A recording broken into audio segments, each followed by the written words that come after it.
Magandang araw po sa inyong lahat. Ako po si Desiree Marie Marsan Fabro ng Grade 8 Apollo. Aking itatanghal ang Florante at Laura ni Francisco Balagtas Baltasar.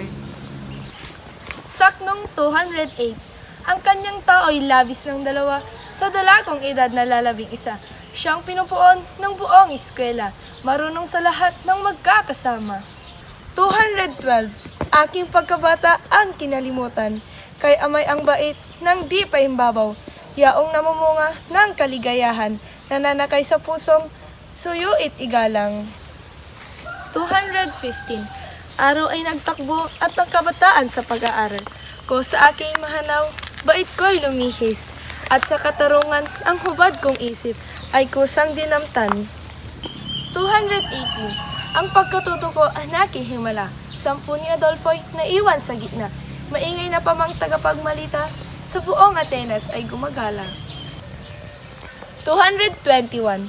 Natanto ng lahat na kaya na namit, niyong kabaitang di taglay sa dibdib, ay nang maragdag pa sa talas ng isip, itong kapurihang may hinhit mabait.